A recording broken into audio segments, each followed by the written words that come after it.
नमः शिवाय। अब एक और पहलू, डायबिटीज,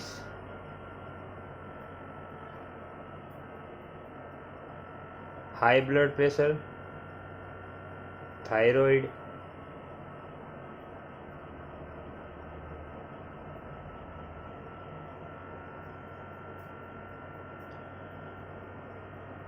ये सभी बीमारियां नाभि जगह पर ना होने से होती है। वो तो आपने समझ लिया। अब उसको मिटाना कैसे है वो आपको समझना बहुत ज़रूरी है। देखिए, जड़ी बूटियों से बीमारी बहुत आसानी से ठीक हो जाती है, लेकिन मुझे ज़रा ये बताइए कि जो खाना खाते खाते आप बीमार हुए हो, क्या वही खाना खाते खाते आप स्वस्थ हो जाओगे? बिल्कुल नहीं। भगवान ने जिस रूप में खाने को बनाया है उसी स्वरूप में अगर आप खाओगे और दवाई लोगे तो जो बीमारी 3 महीने में ठीक होती है वो 21 दिन में हो जाएगी। सबसे ज़रूरी बात जो मैंने इसके पहले वीडियो में बताया कि कोई भी रोग हो, सभी रोगों में जो पाउडर आता है जिससे सभी ऑर्गन साफ होने के बाद वो नए बन जाते हैं, वो पाउडर पहली बार 13 हिस्सों में विभाजित करना है और एक हिस्सा दूसरी बार 15 विभागों में विभाजित करना है और फिर वो एक हिस्सा रोगी को देखकर बने उतना जल्दी सुबह सुबह उठना है और अन्य कोई भी बीमारी है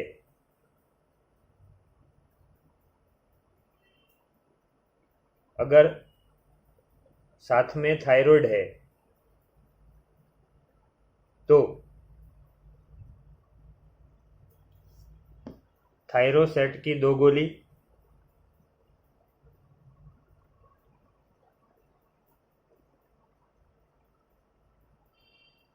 पूरे शरीर में भ्रमण कर सके इसलिए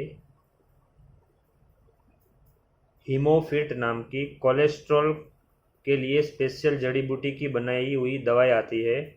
वो दवाई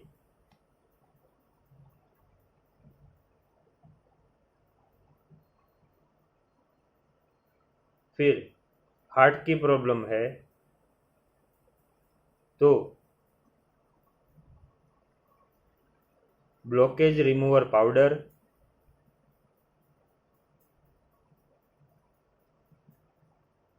साथ में 2 कैप्सूल गार्लिक, शिव कृपा गुटिका जिसको चूसना है। मतलब जो जो दवाई बताई जाए बने उतना जल्दी उठकर लेना है और उसके ऊपर 2 ग्लास इंजेक्शन मार के फुलाई हुई ना हो और 2 चम्मच हरे धनिया की चटनी उसमें घोल के, अब उसको स्वादिष्ट कैसे बनाना है वो आपको अपने दिमाग से तय करना है, क्योंकि स्वादिष्ट अगर आप ज़बरदस्ती कच्चा खाओगे, नहीं पाता है तो भी वो इफ़ेक्ट डालता है। तो आपको जैसे अच्छा लगे उसमें स्वादिष्ट चीज़ें डालो ऐसी, लेकिन जो मना किया गया है उसमें से नहीं। जैसे अगर नमक का उपयोग करना हो तो सेंधा नमक और काला नमक दोनों समान मात्रा में मिक्स किया हुआ होना चाहिए। अब बात निकली है तो मैं बता ही देता हूँ कि सेंधा और काला नमक जिस घर में उपयोग में होता है वहाँ पे कभी बीपी की प्रॉब्लम आएगी नहीं। पैरालिसिस का अटैक किसी को पड़ेगा नहीं। और वो इतनी अक्सर है कि 1 चम्मच सेंधा नमक, 1 चम्मच काला नमक 1 गिलास पानी में घोल के उसको उबाल के आधा कर लो। फिर वो खारा बहुत होता है तो उसको गन्ने के जूस में या मौसम्बी के जूस में मिलाकर हर 2 मिनट में 2-2 चम्मच रोगी को पिला दो। अटैक वहीं रुक जाएगा और हेमरेज होने से मरीज बच जाएगा। डायबिटीज़ हो, थायराइड हो, ब्लड प्रेशर हो, सबको यही नमक इस्तेमाल करना है। दूसरी बात, नाभि नाभि अगर जगह पे नहीं रहेगी तो चाहे आप कितनी भी दवाई खा लो आप ठीक हो ही नहीं पाओगे। इसलिए नाभि को जगह पर लाने की मैंने जो क्रिया बताई है वो 3 बार सुबह और 3 बार सोने से पहले नाभि में जड़ी बूटी और घी डाल के 3 बार क्लॉकवाइज और 3 बार एंटी क्लॉकवाइज घुमा के फिर नाभि जगह पे लाने की क्रिया यानी कि नौकासन करो। 3 बार नौकासन सुबह करो, 3 बार नौकासन शाम को करो। उसके बाद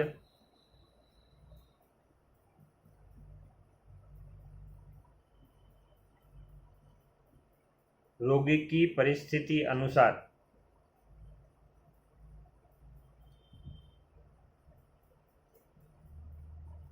दवाई खाना खाने के 1 घंटे पहले लो, लेकिन खाना खाते खाते बीच में बरोबर याद रखो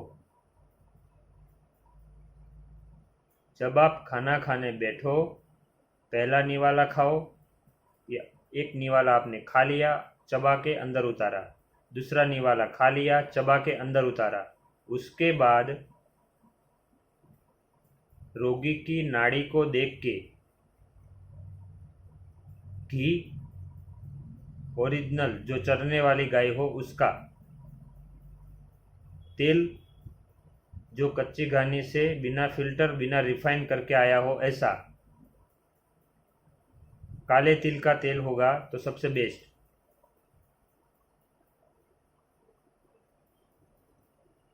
और एकदम ओरिजिनल शहद।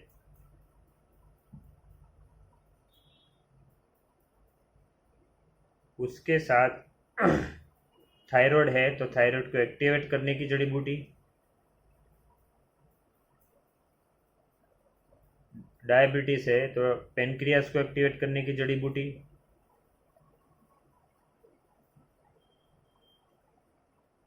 ब्लड प्रेशर मिटाना है तो ये प्रयोग बहुत अक्सर है।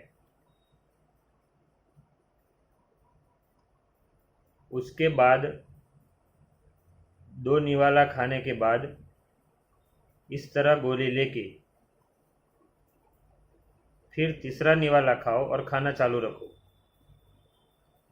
जब खाते खाते खाना आधा हो जाए तब खाते खाते बीच में रोगी के लक्षण अनुसार अगर वो थायराइड है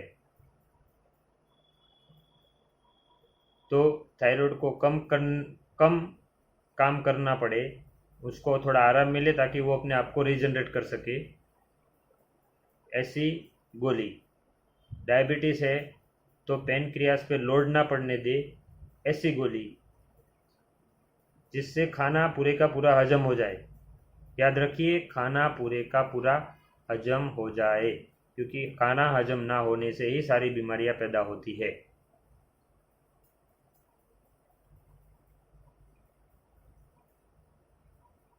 दूसरी बात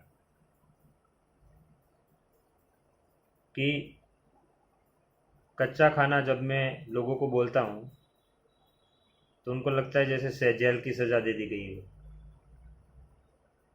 आपकी भलाई के लिए है, और भूखा बिल्कुल नहीं रहना है, पूरे दिन खाते ही रहना है। जो भी डॉक्टरों ने मना किया है, आम मत खाओ, चीकू मत खाओ, केले मत खाओ, सब दबा दबा के खाओ, चबा चबा के खाओ। अगर चबा ना सको तो जूस बना के पियो, क्योंकि उसमें एंजाइम जिंदा होते हैं। याद रखो, एंजाइम जिंदा होते हैं।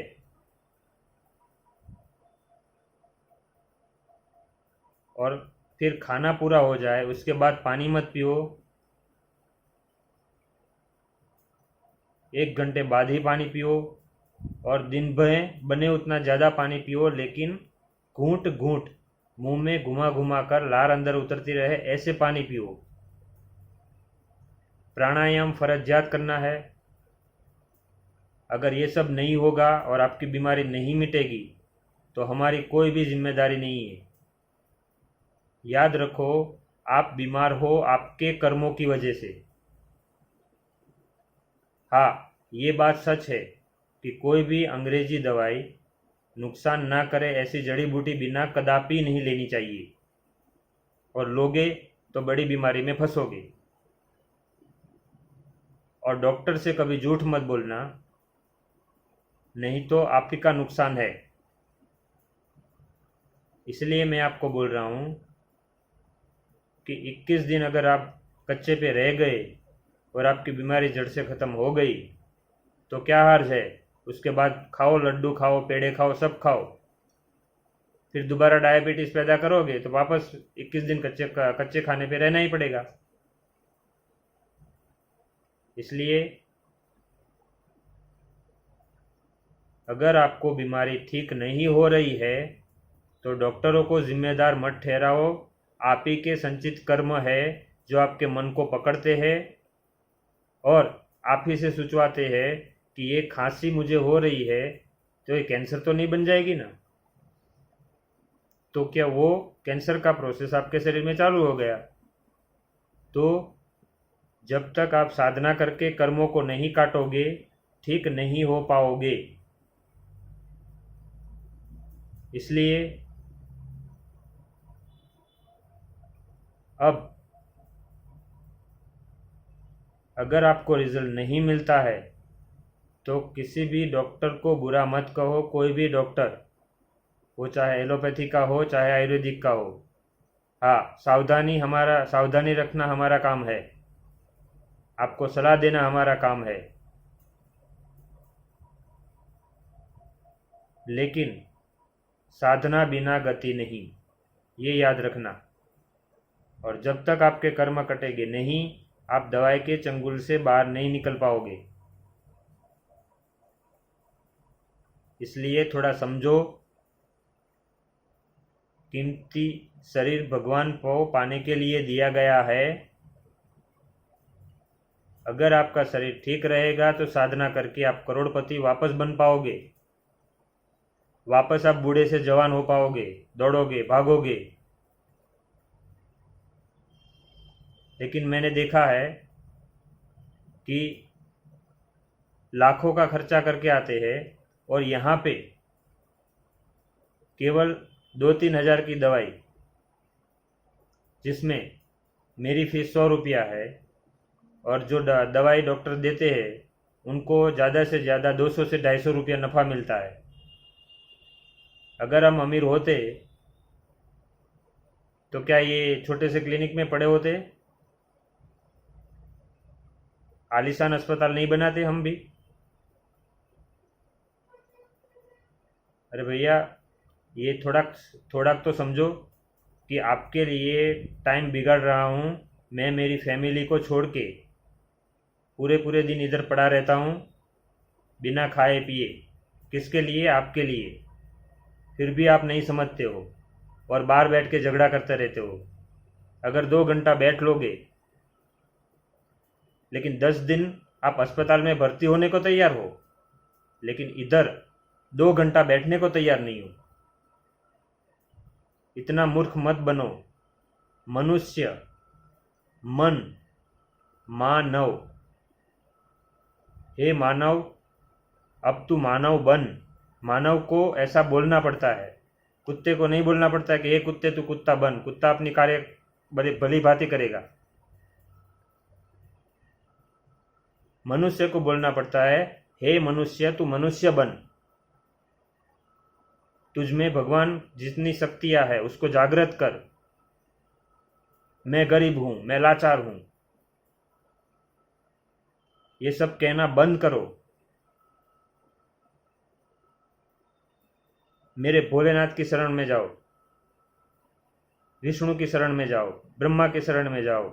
मुसलमान हो तो अल्लाह की शरण में जाओ, क्रिश्चियन हो तो यीशु ख्रिस्त की शरण में जाओ, महावीर स्वामी की शरण में जाओ, गुरु नानक के शरण में जाओ।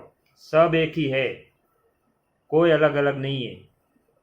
जिस रूप में भजोगे उस रूप में आकार लेके आपके सामने आएंगे, क्योंकि आपको यकीन हो। वो इतना आपसे प्रेम करते हैं, लेकिन आप लोग क्या करते हो? भगवान मुझे इतना दुख दे रहे, हमको गरीब बनाया। गरीब भगवान ने नहीं, आपके कर्मों ने बनाया। बीमार गरीब भगवान ने नहीं, आपके कर्मों ने बनाया। इसलिए मेहरबानी करके डॉक्टरों की गलती निकाले बिना अपने शरीर के लिए साधना का टाइम निकालिए, प्राणायाम कीजिए, जो जो भी नियम बताया गया है वो नियम फॉलो कीजिए, तभी आप स्वस्थ होंगे। बाकी ठीक क्यों नहीं हो रहा है, तो हर डॉक्टर ठीक करने के लिए बैठे होते हैं।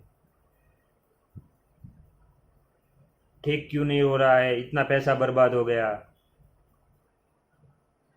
पैसा बर्बाद उसको कहते हो, लेकिन मैं जब सिटी में अस्पतालों में जाता हूँ तो देखता हूँ कि बड़ी बड़ी होटलों के सामने बासी खाना खाने के लिए 3-3 घंटा लोग लाइन में बैठते हैं, और अपने शरीर को ठीक करने के लिए यहाँ पे आधा घंटा भी बैठ गए ना तो बाहर झगड़ा करने लगते हैं। कहाँ गई आपकी मनुष्यता? भारत को कब आप आगे लाओगे? अब समझ जाओ, संभल जाओ। बीमारी आपके मन की क्रिएशन है। पूरे दिन मैं बीमार, मैं बीमार, मैं बीमार, ये बंद करो। जब भी आपके मन में नेगेटिविटी आए, भगवान का ध्यान करके देखो, तुरंत नेगेटिविटी चली जाएगी। आप बीमार हो ही नहीं, ऐसे दवाई लो। दवाई लेने में आनंद लो, कच्चे खाने में आनंद लो,